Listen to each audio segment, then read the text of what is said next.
Hi guys, welcome to our channel. After inventing a drug that induces time-compressed virtual realities, a young girl struggles with her partner over how to use their powerful creativity. However, this technology has dangerous challenges that have led to serious problems in her life. Check the title of the movie in the description. At the movie's beginning, a blue pupil gives way to an ocean bridge due to a foreign liquid in the eye. Siblings Ren and Jared Amari are sitting on the beach in their black wetsuits, and Ren asks him to go swimming one more time. He refuses at first, then decides to join her, and they both swim in the ocean water. Another kaleidoscope panorama appears, and Ren opens her eyes to see a black liquid oozing from her right eye. Empty plastic drops are seen around her, and the countdown clock shows that another life will begin in more than 7 days. Ren is seen interviewing for a license from TDA for her drug company. According to the interviewer, her brilliant academic record stopped 4 years ago. However, Ren explains that it was due to an accident when her brother almost drowned. Since the technology enables new chemical memory programming with reality, Ren believes it would be more appropriate to use it as biological software rather than medicine. After that, she goes to visit her brother in the hospital. He is in a coma. Ren places a headpiece on her brother's head and pours black liquid into his eyes, seemingly trying to perform a test to help him wake up. He is not changed by pouring that liquid into his eyes, which does not show favorable results. She rejects her father Robert's call and goes to work. One of her colleagues, Byron, asks her to check her previous approvals, and then Ren tries skydiving in OtherLife. A short excerpt from her conversation with the interviewer reveals that Ren's father had warned him about the dangers of over-reliance on technology and fears physical indicators such as seizures and brain death. Ren admits that using any drug has its risks, and touts most of the benefits of this technology. She compares it to a script that, when read aloud, taps into different areas of the unconscious that enable the brain to experience a perfect day. However, she admits that there is no guarantee that this experience, which is limited to 1 day, will not be extended. Ren goes up and down a snow-covered mountain as part of her snowboarding test, but she returns to the cabin every morning as if nothing happened. She gets trapped, and her surroundings change until Byron finally ends it. Confused, Ren explains that they only have 6 days to fix the otherworldly skiing experience and cites its near success as evidence of her belief that she can fix the code and ensure its future use. During the sales meeting, Sam, Ren's partner, pitches the idea to potential customers. He describes it as a paid recreation that enables people to go on extended trips before or during their lunch break. According to Sam, Another Life is more than a simple simulation that can provide years of novel experiences and improve a person's life. At this moment, Ren enters, and Sam officially introduces her as the founder of this technology and asks her to explain the technical features of this innovation. After the meeting, Sam and Ren share their views on the future of this company, and it seems that there is a difference of opinion between them. When Ren leaves the meeting, she runs into Dany, who seems to have forgotten to do something, and apologizes that she has to go to work. Interviewers read aloud accounts of how users might become disconnected from reality during a subsequent visit and discuss how isolating such an experience must be. Ren and Byron go to great lengths that night to improve the snowboarding experience as OtherLife airs in about 5 days with a countdown clock. After testing the new version, Ren fixed the previous flaws, and with a lot of effort, she reached a version that made it possible to live in OtherLife for 20 days in 1 real day. Dany enters the room to give her a requested report on the long-term use of OtherLife, but she seems completely unaware of the report's contents. Byron claims that longer simulations are possible, and after they leave, Ren stays at her desk to work more. She and her brother are seen swimming in the simulation again, and Ren tries her luck to bring him back through repeated experiments. After entering the results of his 340th test, she stated that more testing was needed. The interviewers discussed the potential ethical issues surrounding OtherLife's ability to induce ideas and its medical applications to treat memory and brain disorders. Still, Ren continues to reject any further requests. After another test on her brother, Ren notices a twitch in his eyes and hopes that he will return. However, his alertness is temporary, and when a nurse arrives, she immediately hides her things. The nurse explains that things like eye twitching are normal in this situation. She goes home and by checking her emails, she realizes that her father is planning to take her brother off life support, and this makes her extremely sad. She goes to see her father the next day. After class, they discuss evolution, morality, and the possible benefits of OtherLife for Jared, and her father worries about the consequences. Ren tries to prove that Glitch has fixed the codes. At the same time, Robert insists that although the brain is much more complex than that, mental health conditions like grief and anxiety are nothing more than faulty code. She claims that he has given up on Jared and surrendered. As the argument between them escalates, her father says that he doesn't need her consent to end Jared's life. He just wants her support. Ren goes to work. She goes to Cass, another employee, to ask for help getting her data out of the system. Sam and Byron realize that the process of prolonging the OtherLife is possible, but Ren objects because that was not her intention. She states that the simulation she uses is still in the experimental stage. It turns out that Sam's goal with OtherLife is to simulate a prison where inmates will be serving their sentences for a short period because he has a government client for the project. However, Ren disagrees, and their conversation turns into an argument. Outside the company, Ren meets Dany again, and this time, regardless of work-related issues, their path leads to making love. Ren tells Dany about her snowboarding adventure, explains more about this technology to him, and gives him the OtherLife test. After an amazing scene, while Ren checks her phone, Dany pulls out another dropper, thinking it's the same dropper as before, unaware that he's using one of the tests meant for Jared. He has seizures, and when he can't come out of his coma, Ren calls 911 for emergency help, and the countdown clock shows less than 5 days until the release date.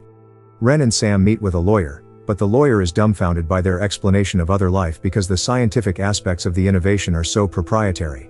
Sam decides to speak privately with Ren and asks about Dany's tragic event, and Ren reveals that he was the only one who tested it. The interviewer asks Ren about her technological aspirations, but she doesn't answer. Sam suggests that she voluntarily spend a year incarcerated in OtherLife to avoid punishment in real life and convinces her that it will only be a few hours. He asks her to do it to save the company, even if she doesn't want to. She now realizes that Sam intended to use the technology to imprison her behind his back. Finally, with Sam's insistence and being in a confusing situation, she agrees to pass this test for the first time. Sam, Byron, Ren and some officials are in the test room. Since the 365-day experiment takes much longer than a normal 24-hour simulation, Ren anxiously ensures Byron has everything correctly set up. After pouring black liquid into her eyes, Ren wakes up in a small room with the number 001 displayed on a wall, and an annoying buzzing sound that she can hear from the digital number.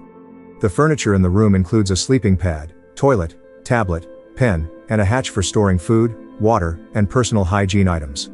She suddenly realizes that no one else can read her notes on her tablet as she exercises, eats and notes room progress. The cell light turns red, and the number changes to 02 when the day is reset. She bangs her head against the wall and remembers Dany's seizure.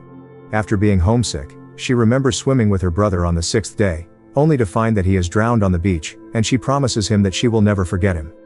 After this painful experience, she thinks about whether programming can bring her brother back to life, and she goes through the hardships of these days until she reaches day 365. She waits and watches the lights turn red. However, a moment later, the counter changes to 001. Ren is horrified to see it. She gets confused and has a crazy moment. After lying in the ruined room, she hears the sound of wind whistling, and after opening the hatch, she finds a hole that allows her to escape from the prison. Finally, she manages to get out of there, and an abandoned silo is visible to her. She enters the control room, and moments later, the guard sees her and immediately chases her. Still, luckily, Ren manages to escape with his car. Ren sees an advertisement for OtherLife on the street and decides to go back to her office, but finds it empty, so she calls the hospital to find out about her brother. Then she sees Sam's picture on the cover of an advertisement in the street and gets very angry. When she goes to the police station, she discovers her name is on last year's missing person list. However, there is information that she emigrated to Italy. She tries to explain what happened in her past life. However, the police could not find proof of her claim, and when they checked the cell, they found nothing but remains. She goes to her apartment, but the lobby man won't let her look for her stuff because someone else is now living in her house. Meanwhile, Sam arrives and confronts her, promising to take her somewhere safe, but Ren knows that he is her enemy. Lobbymen prevent Sam from entering the building, and Ren tries to escape. She finally manages to get out of the building without Sam finding her. After that, she meets Cass and asks for help. Cass lets her in and gives her something to eat. According to Cass, the other employees thought Ren had taken advantage of them and fled to Italy without saying goodbye. After finding out that Dany is not dead, she meets him. At the restaurant, Dany shares his story of feeling drowned during the swim simulation, and explains that after a week of testing, he woke up in the hospital feeling fine.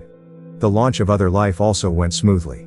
Now, the company's main product is Imprisonment, with recommendations for some sentences for centuries or even decades. Ren wants to find out everything she needs to about what happened, but Dany warns her not to go to the press. She admits that she applied for her father's patent to protect her brother, which he refused to use. However, Sam has been stealing the pattern for the invention for the past year. Aided by Cass, Ren, and Dany sneak into the new OtherLife facility to retrieve her data. When they find Byron's office, Dany stops him, and Ren checks her data and finally finds her hard drive. Byron secretly informs the police of their presence, so they have to leave immediately. But before Ren leaves, she punches him in the face for betraying him. Unfortunately, Cass is arrested by the police, but Dany and Ren manage to escape. After Ren explains while driving that they need the OtherLife printer, they leave town to travel to her father Robert's house to get it. When they arrive, Robert is not there, and they go to the research room to work on the printer. Ren spends the night at her desk until morning. The next morning, she wakes up with Dany's approach. They spend a few moments looking at the amazing view, and, simultaneously, have breakfast together and experience another dreamy make-love together. Ren wakes up to the sound of her father returning home. When they meet, she informs him that Sam has stolen OtherLife and is sure he has filed a missing persons report. They hug, and Ren returns to the printer to tell the story of her swimming simulation. She says that when Dany took it, he felt underwater, so he used his instincts to do the simulation. When creating this experience, Ren wanted to give Jared as many options as possible, including one that would allow him to survive and thus awaken. She immediately produces the new version, hoping it will work. Robert promises to call the TDA and issue a safety challenge, keeping Sam busy during the investigation and giving them more time to complete it. Ren goes to the hospital to give the new prescription to his brother. Pouring it into his eyes, Jared wakes up for a few moments, but this consciousness does not last, and moments later, he experiences a fatal seizure.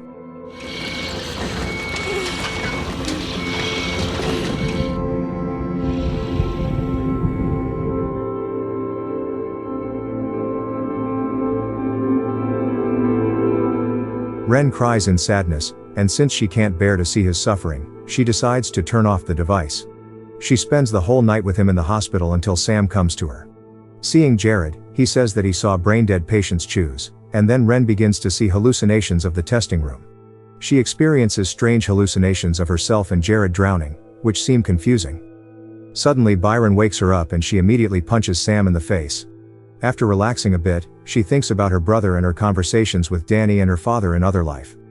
During another flashback, in response to the interviewer's question about her dreams, she states that she wants to provide a unique opportunity for people to experience a kind of wonderful life that is impossible for them in the real world. The interviewers accepted her project and approved its use for public consumption. During her meeting with Sam, she announces that she plans to leave the company and also keep the patents to focus on research and development, much to Sam's anger. After attending Dany's funeral and cremation, Ren talks to her father about Sam and asks him to accompany her to the hospital. Before she can get to the hospital, she gets a call from Sam and returns to the office to find that the company is closing. Sam calls her over and informs her that she needs to see it for herself, and realizes that Byron and Sam are discussing a phenomenon. When they find out that she has escaped prison, they discuss the possibility of an exciting plot. Ren, however, is unwilling to cooperate again, refuses to help and leaves. Sam tries to force her to return to the same position, believing that only she can do it since she's been through the process once. Finally, Sam forcefully pours the black liquid into her eyes and forces her to return to the test. When Ren finds herself behind bars, she begins to spend her days alone, except this time, she convinces herself that it's all programming and wakes up on her own. In the test room, however, only moments have passed. She gets up, wipes the moisture from her eyes, and makes Sam do the same. As she and Byron watch over Sam in the days leading up to the system's collapse, they realize they must wake him up, or he may not survive. However, Ren is unwilling to take him back until he has experienced all 365 days like her. Sam realizes the difficulty of this experience in prison. Finally, Ren wakes him up after 365 days and leaves the company. Now Sam understands the horror of this bitter experience and cries on the chair. Later, when Ren sees her father in the hospital, they both express their grief over Jared's passing. Ren turns back to the bridge on the beach and stares at the ocean. Don't forget to like the video, and subscribe to our channel.